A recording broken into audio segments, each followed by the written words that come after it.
De retour sur le plateau de la belle équipe, bienvenue si vous nous rejoignez. Et on accueille François Bersani, bonjour. Bonjour Olivier. Porte-parole unité SGP Île-de-France. Bonjour Philippe Guibert. Bonjour. Enseignant consultant. Roger Carucci, bonjour. Vice-président Les Républicains du Sénat. On va revenir dans un instant sur ces agressions à Lyon, notamment le passage à tabac sur 3 policiers et un profil de l'interpellé et un profil qui interpelle du suspect. On va revenir dans un instant sur le profil de suspect qui pose question, qui interroge. Mais avant, François Bersani, aujourd'hui, on entendait dans ce reportage, la police est considérée comme une bande rivale. Alors dans certains quartiers comme celui de la Guillotière, c'est vraiment ce qui se passe, c'est-à-dire une bande face à une autre. C'est comme ça que les policiers sont considérés aujourd'hui ? Oui, le phénomène, on va dire, de lutte de territoire maintenant est bien ancré. On l'a vu sur pas mal de faits divers, alors souvent dans des cités sensibles, où en effet on avait l'impression, nous, forces régaliennes, qu'on était perçus comme un ennemi ou comme un concurrent sur un trafic de stupes. Et donc on était pourchassé ou en tout cas rejeté comme un ennemi. Là, on s'aperçoit aujourd'hui que même dans des villes encore paisibles il y a quelques années, alors on a vu aussi cette semaine des faits à Dijon aussi particulièrement graves, dont vous aviez fait écho. On se rappelle aussi que sur votre chaîne, vous aviez organisé, monsieur Jean-Marc Morandini avait organisé une immersion, on va dire, avec un représentant de la partie politique à Lyon, sur le quartier de la Guillotière, il y a plusieurs mois de ça. On avait déjà été témoin de comportements lors de ce tournage qui était vraiment très signifiant de l'ambiance sur ce quartier. Oui, aujourd'hui, la preuve... Alors, sur cette séquence que vous venez de passer, on pourrait s'attarder sur 3 faits. D'abord, l'absence de personnes qui viennent au secours des policiers agressés. Ce phénomène de badaud et voire plus, puisqu'on a maintenant le vidéaste amateur qui peut, pour une espèce de gloriole sur les réseaux sociaux, va, au lieu de secourir une personne en danger, comme c'était le cas, va filmer. Et puis surtout, un attroupement de personnes qui vont participer à des violences. Ça, c'est vraiment un fait notoire. Deuxième fait notoire, on est en pleine journée, on est devant un supermarché, on est vraiment dans une zone... tout à fait lambda de Lyon, donc ça peut arriver n'importe où. Donc c'est vrai qu'on a aujourd'hui quand on parle d'ensauvagement ou de la France Orange mécanique ou de coupe-gorge, ça fait beaucoup bondir parce qu'on est sur de la sémantique. En tout cas, on voit bien aujourd'hui que l'état de droit, il disparaît de plus en plus, même dans des secteurs plutôt protégés de centre-ville. Alors toujours à Lyon, il y a des... Parce que c'est vrai, François Bersani, ce fameux quartier à Lyon est bien connu. Oui. Il a cette mauvaise réputation. Je me souviens, en 2021, il me semble, il y avait un supermarché qui a décidé de fermer ses portes à 17h à cause de la délinquance ambiante. Bon, alors là, c'est vrai que le ministre de l'Intérieur, il a annoncé un renforcement des opérations de police. Ça a été annoncé par la préfecture. Néanmoins, on ne prend pas suffisamment en compte le problème à la racine. Oui, alors le fait de dénoncer, enfin d'expliquer, je ne dis pas ce que vous faites, Philippe Guibert, mais c'était souvent le langage ministériel de Gérald Darmanin qui expliquait que quand des policiers étaient attaqués dans des quartiers sensibles, c'est parce qu'ils étaient attaqués parce que justement, ils intervenaient dans une zone de non-droit où il y avait du trafic de stupéfiants et le fait de mettre un coup de pied dans la fourmilière engendrait des violences. Bon, pour nous, pour notre organisation, c'est du blabla. En fait, qu'il y ait du trafic, justement, à l'inverse, quand il y a du trafic de stupéfiants, les dealers ont une seule envie, c'est que ça se passe bien dans le quartier, qu'il n'y ait pas de force de police qui viennent en renfort pour que le business se fasse. Donc l'idée d'expliquer que les trafiquants réagiraient par des actes de tir de mortier, des violences qui vont venir cristalliser de la police sur place pendant un certain temps et nuire au business, non, on était vraiment sur de fausses explications, un peu les mêmes que le Stade de France, vous savez, la faute aux Anglais. Non, là ce qu'on paye aujourd'hui, c'est la passivité de l'État. Il y a eu beaucoup de paroles. Alors vous savez, les réseaux sociaux, sur les réseaux sociaux, autant le ministre Darmanin il est un peu le Lucky Luke du tweet, il tweete beaucoup. Par contre, c'est vrai que ce soit la France Insoumise ou autre, on ne les voit jamais tweeter pour amener du soutien aux forces de police. Quand il y a en effet des faits qui peuvent enclencher des poursuites contre des policiers, là, ils sont très réactifs. Parce que pour soutenir la police, ils sont aux abonnés absents. Quand je parlais de passivité de police, c'est que on a eu des livres blancs à tire-larigot sur la sécurité intérieure. On a eu des rapports parlementaires. Monsieur Carucci va me suivre. On a eu des rapports sénatoriaux de l'Assemblée nationale qui expliquaient ce qu'il fallait faire pour essayer de reprendre les rênes. On a eu le Beauvau de la sécurité. On a maintenant les États généraux de la justice. François Bersani, finalement, votre collègue, il dit tant mieux que ce type de vidéo sorte parce que ça arrive tous les jours et parfois on ne nous croit pas. Même des magistrats mettent en doute notre parole. Oui, aujourd'hui, on a le sentiment que sans preuve par l'image, il y a encore un doute qui est installé sur les raisons, enfin sur les conditions d'intervention de la police. Il y a 3 millions d'interventions police-secours par an au niveau police-secours sur toute la France. Là, l'inspection générale de la police nationale vient de rendre son rapport pour l'année 2021 et sur les 3 millions d'interventions, il y a eu à peine 1000 enquêtes judiciaires pour des suspicions d'infractions commises par des policiers. Encore, ce sont des enquêtes judiciaires, ça ne veut pas dire qu'elles vont aboutir à, en effet, établir la vérité d'une infraction. Ça, c'est la première chose. Deuxièmement, M. Karoutchi et M. Guibert parlaient des effectifs de police. Alors oui, sur la fin du quinquennat précédent, il y a eu, un an avant les élections, je ne sais pas, chacun estimera s'il y a eu une stratégie électorale, mais l'année d'avant, on a recruté massivement les 6500 policiers et 3500 gendarmes. Mais M. Karoutchi a tout à fait raison. En fait, même s'il y a eu ce recrutement qui ne vient que compenser des coupes franches, il ne faut pas oublier qu'en parallèle, la délinquance a beaucoup augmenté et surtout l'occupation des forces de sécurité intérieure a été maintes fois utilisée sur des faits qu'on n'avait pas avant. La lutte contre le terrorisme depuis, on va dire, 2013.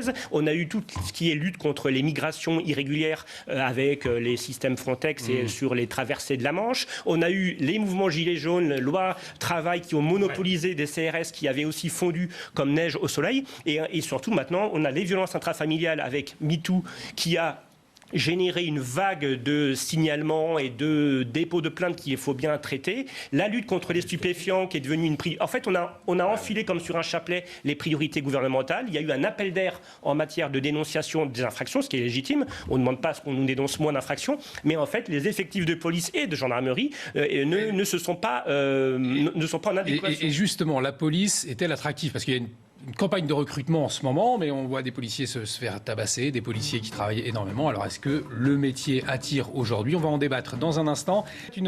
Une petite réaction, on a vu ces trottinettes électriques qui suscitent le débat. C'est assez dangereux finalement, une immatriculation. Vous seriez plutôt pour? Je m'adresse aux policiers pour commencer. Il y avait déjà un projet, Olivier, d'immatriculer tous les vélos. On en est loin. Pareil, pour éviter, c'était plus pour la partie vol de vélos ou également les infractions commises par des cyclistes, puisque ça devient un peu une jungle urbaine. Le partage de la voirie à Paris ou dans les grandes villes, on n'en est pas encore à la discipline des pays un peu nordiques comme Amsterdam ou Copenhague, où chez eux, la circulation en mode, les mobilités douces, ce qu'ils appellent, est apaisée. Alors là, il y aurait un problème sur les trottinettes déjà de visibilité, parce que la plaque, vu la bassesse de ces engins pour arriver à lire une plaque d'immatriculation, ou alors il faut retransformer complètement ces engins. Et puis après, il faut toujours pareil, il faut des forces de police qui puissent surveiller, qui puissent réprimer les infractions commises par des trottinettes. Pourquoi pas? Après, j'ai pas d'avis tranché sur la question, mais ça pose aussi des difficultés d'application. Parce que créer une loi pour qu'elle soit inapplicable... Encore plusieurs choses, la question des bandes rivales sur fond de trafic de stupes, il y a cette machette impressionnante, et puis le fait que ce soit aussi dans le centre-ville de Montpellier. Alors c'est pas forcément un phénomène nouveau, mais qu'on observe de plus en plus.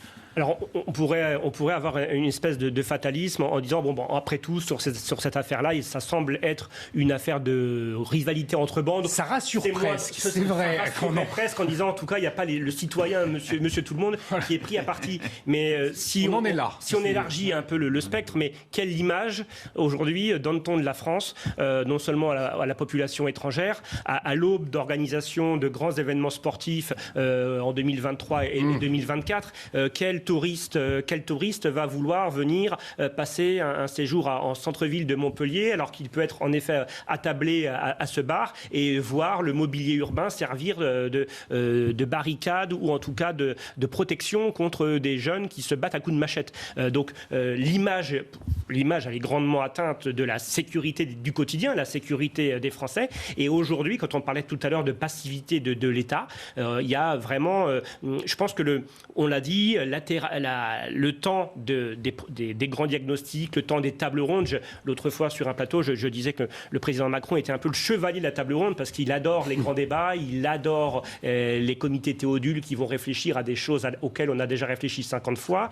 Mais tant qu'on ne passera pas à l'action, en fait, aujourd'hui, on a un besoin d'action parce qu'il y a eu quand même un Beauvau de la sécurité. Alors concrètement, un besoin d'action là, sur un phénomène comme celui-ci, une situation comme celle-ci, qu'est-ce qu'on fait? On envoie voit des camions de CRS, on interpelle tout le monde et on fait le tri. Le truc, c'est de pas toujours être en réaction à un événement, c'est d'être en anticipation. Il y a encore quelques années, nous avions suffisamment d'effectifs, surtout sur des cœurs de ville, que ce soit à Lyon, à Montpellier ou à Paris, pour organiser des patrouilles pédestres il y avait même des gyropodes, il y avait plein de moyens de locomotion où les policiers étaient là. Quand les policiers sont là, on diminue déjà beaucoup les passages à l'acte. Donc aujourd'hui, oui, on est dans une manœuvre de réaction, c'est-à-dire que dès qu'il y a un événement, eh bien, on va aller fidéliser une compagnie de CRS, une compagnie de gendarmes mobiles. Mais la police nationale, c'est pas être en permanence en réaction de faits divers. C'est pouvoir, par une occupation du terrain. Aujourd'hui, l'occupation du terrain, on en revient toujours, c'est quelle utilisation des effectifs en France. Tous les livres blancs qui pointent des dysfonctionnements en matière de services indus, de charges indues, les gardes de préfecture, les gardes de détenus en milieu hospitalier qui ne devraient plus être faits par la police, certaines gardes statiques. Le livre blanc, il est déjà de 2017 ou 2018. Il n'y a pas eu de leçons en fait, de leçons tirées. Donc c'est ça qui, on va dire. Alors chez les policiers, il y a une grande résilience. Monsieur Carucci, nous conversions tout à l'heure, en disant mais pour être policier aujourd'hui, s'engager et être recruté comme policier, il faut non seulement une certaine... Il faut en avoir, comme dirait l'autre, comme disait le président Macron, il faut en avoir au moins 2 pour les hommes et pour les femmes. Mais il faut quand même se dire, aujourd'hui, vous rentrez dans un corps et vous allez devoir affronter cette horde sauvage. Donc, heureusement, on a des policiers résilients et des policiers motivés, mais on ne peut pas faire qu'avec la motivation des troupes. Quand je disais, est-ce qu'on l'a mené? Alors certes, il y a eu des tentatives, par exemple, mais on est encore souvent dans l'affichage. Monsieur Darmanin avait décidé, vous allez voir ce que vous allez voir, la priorité est à la lutte contre le trafic de stupéfiants, on va créer l'OFAST, l'Office qui lutte contre les stupéfiants. Sauf en fait que c'était juste un changement de nom sur la boutique, puisqu'avant ça s'appelait l'Ocretis. Un changement de logo, mais même fonctionnement. Il y a mis un magistrat aussi à la tête, comme à l'IGPN. Il y avait déjà mis un magistrat pour dire, vous allez voir maintenant, la police, la douane, la justice vont travailler main dans la main. Mais on est dans l'affichage. On n'a jamais vraiment travaillé avec les pays exportateurs de stupéfiants, c'est-à-dire pour s'ils ne font pas leur travail, alors c'est principalement sur le Maghreb, mais ça peut être aussi sur l'Afghanistan, enfin sur certains pays, les plus gros producteurs, ou en Amérique du Sud, il n'y a pas eu de menace. C'est un peu comme avec les expulsions des étrangers, quand on n'a pas les laissez-passer consulaires. Il n'y a pas eu de volonté vraiment politique de l'État français ces dernières années de taper du poing sur la table avec ces pays exportateurs. Il y a eu aussi une... Je pense que ça ne suffit pas de taper. Mais c'est un ensemble. Il y a une paupérisation. C'est une négociation très compliquée. Il y a une paupérisation au niveau aussi des douanes qui fait qu'il y a moins d'effectifs. Donc aujourd'hui, tout le trafic qui vient par conteneur dans les grands ports de France ne passe pas au rayon X, n'est pas les conteneurs. Il y a un tel flux qu'on n'a pas su adapter aussi le contrôle de cette marchandise qui rentre principalement par bateau. Donc il y a quand même 2-3 grands ports seulement en France. Mais comme on a paupérisé tout un ensemble, et la justice, vous parliez des peines, oui, il y a des peines sévères, mais qui ne sont pas appliquées. Il faut savoir que la moindre affaire normalement de détention, rien que de la détention de stupéfiants, c'est 10 ans qui sont prévus au code pénal. Les nombres d'affaires qui passent chaque jour dans les tribunaux de France et où quelqu'un qui est reconnu coupable d'avoir détenu de la drogue est condamné à une peine de 10 ans, on est toujours sur aussi le décalage entre les peines prévues au code pénal, les peines appliquées. Donc il y a un sentiment d'impunité en fait. Roger Carucci, est-ce que le politique ces dernières années, François Bersani, je parle sous votre contrôle, aujourd'hui c'est la fin de la campagne de recrutement de la police nationale, la fin des inscriptions aujourd'hui pour passer le concours de gardien de la paix en septembre. Ce métier, il attire encore, toujours ou pas? Il fait rêver les petits garçons, les adolescents? C'est vraiment des cycles, en fait, que ce soit tous les concours de la fonction publique, l'éducation nationale, c'est pareil. Pour les même schéma que les enseignants. Même schéma, c'est-à-dire que quand tout va bien dans l'économie et quand dans le privé, il y a le plein emploi, on baisse en matière de candidats pour la fonction publique. Il faut quand même se rappeler que nous avons des salaires en entrée, en sortie de concours qui sont relativement faibles. Vous êtes autour de 1400, 1500 euros un gardien de la paix. Le gardien de la paix qui va avoir le concours, d'où qu'il soit en France, va être fidélisé, on appelle ça, c'est un terme sympa, c'est bloqué 8 ans en Ile-de-France. Donc, c'est-à-dire que l'affectation premier ou dernier du classement, c'est l'Île-de-France, quoi qu'il arrive. Donc quand vous tombez dans une ZS, dans une zone de sécurité prioritaire et que vous dites aux collègues écoute, passe le concours et puis tu seras affecté à tel endroit, je ne veux stigmatiser aucune commune d'Île-de-France, mais ça ne suscite pas franchement beaucoup de vocation. J'ai un exemple fort. Là, au mois d'août, il y a une entrée en école, donc c'est des gens qui ont déjà été sélectionnés. Ce sont les policiers adjoints, ce sont les contractuels de la police nationale, c'est ce qu'on appelait avant les adjoints de sécurité.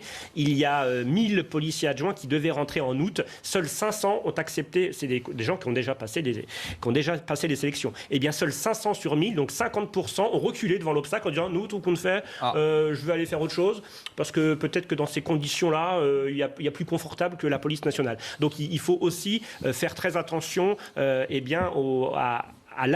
l'envie, à la vocation qu'il faut générer, qu'il faut susciter. Et les campagnes de com, c'est bien, mais il faut aussi améliorer les conditions de travail des policiers, les conditions de logement, les conditions sociales de vie des policiers, parce que sinon, vous ne ferez pas venir des gens des quatre coins de la province en France pour être maltraités pendant 8 ans. François Bersani, Mathieu Vallet nous dit aussi qu'il y a ce problème de décalage entre la réalité, ce que fait réellement un policier sur le terrain, ce qu'il peut le faire, et puis ce qu'on imagine quand on a envie de servir son pays sous l'uniforme de policier. Oui, c'est ce qu'on pourrait appeler familièrement la gueule de bois, quand on sort d'école de police et qu'on sait imaginer secourir en permanence la veuve et l'orphelin. Eh bien, on s'aperçoit que certes, parfois, on s'occupe de la veuve et l'orphelin, mais qu'aujourd'hui, on est confronté à une espèce de mammouth. Il y a Claude Allègre disait qu'il voulait le dégraisser, mais aujourd'hui, la police nationale, sous certains aspects, est un mammouth. On a du mal à faire bouger les lignes. Comme je vous le disais, quand il y a des rapports des parlementaires ou des livres blancs, ils ne sont pas appliqués.